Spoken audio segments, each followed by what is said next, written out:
If you are watching this video, that actually means you belong to either one of these groups. One, you actually got the admission in the Erasmus Mundus program, but you failed to get the scholarship for funding your masters. Secondly, you failed both to get the admission as well as the scholarship if any Erasmus Mundus program you are interested in. So in this video, I will help you and guide you on how you can actually secure your admission as well as secure the Erasmus Mundus scholarship for your master's program for this cycle, even if you are rejected. So if you are interested in this, keep watching this video and follow the steps. But right before I start, let me tell you that I have also created many videos for other scholarship as well. So if you are interested, do check my channel out and subscribe the channel so that you can actually secure one scholarship for your own self as well. So yeah, let's start now.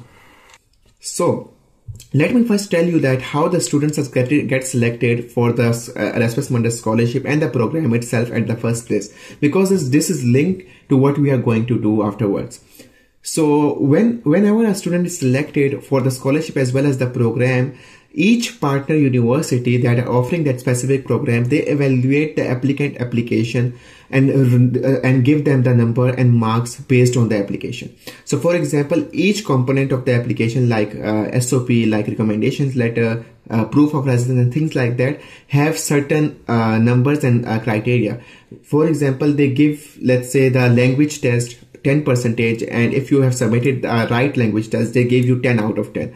So, and sometimes they evaluate from out of 5 as well, and sometimes they evaluate based on A, B, C.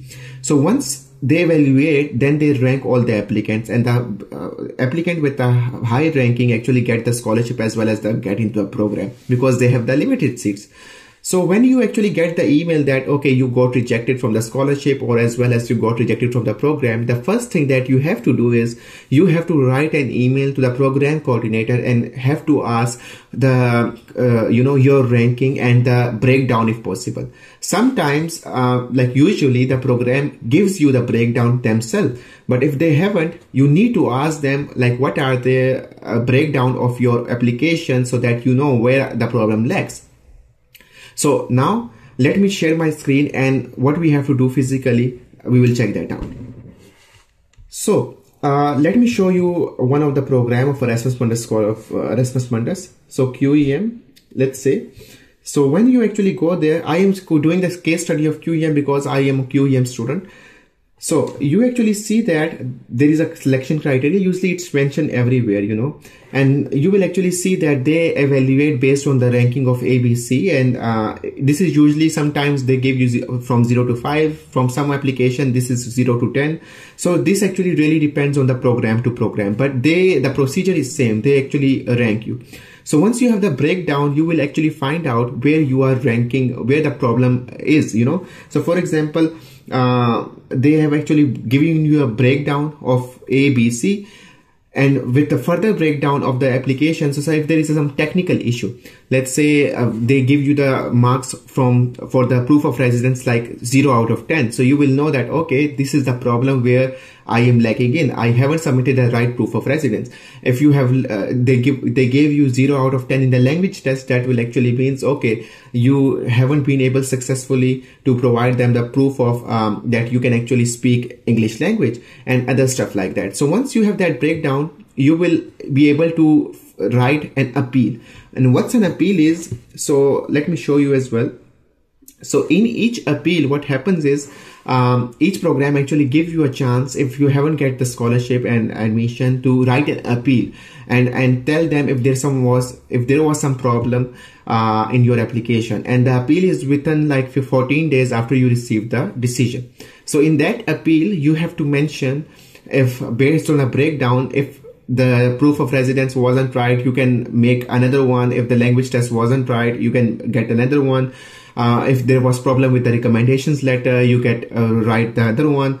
And if there was problem with SOP, if the PDF file didn't submit or something like that, so you actually mention the issue with detail, with descriptive issue, and you actually provide the solution as well, the right thing. Okay, so if the proof of residence wasn't right, attach the right proof of residence.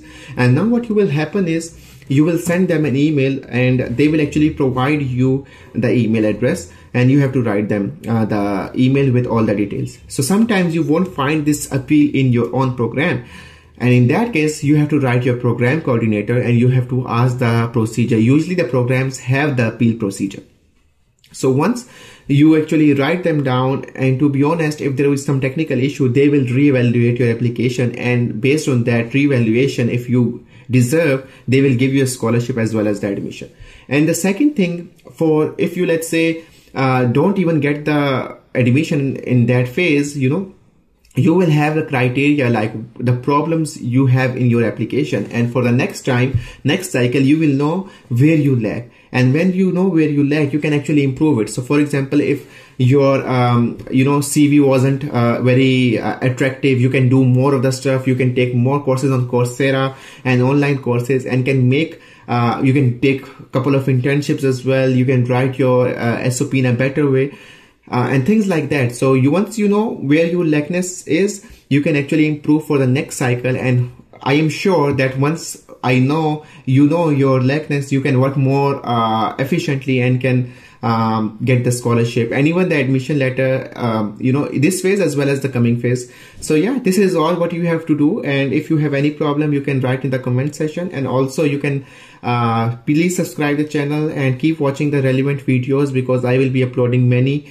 And I will make sure that you actually get one of the scholarship for your own self as well. So yeah, thank you for everything. Have a good day. Bye.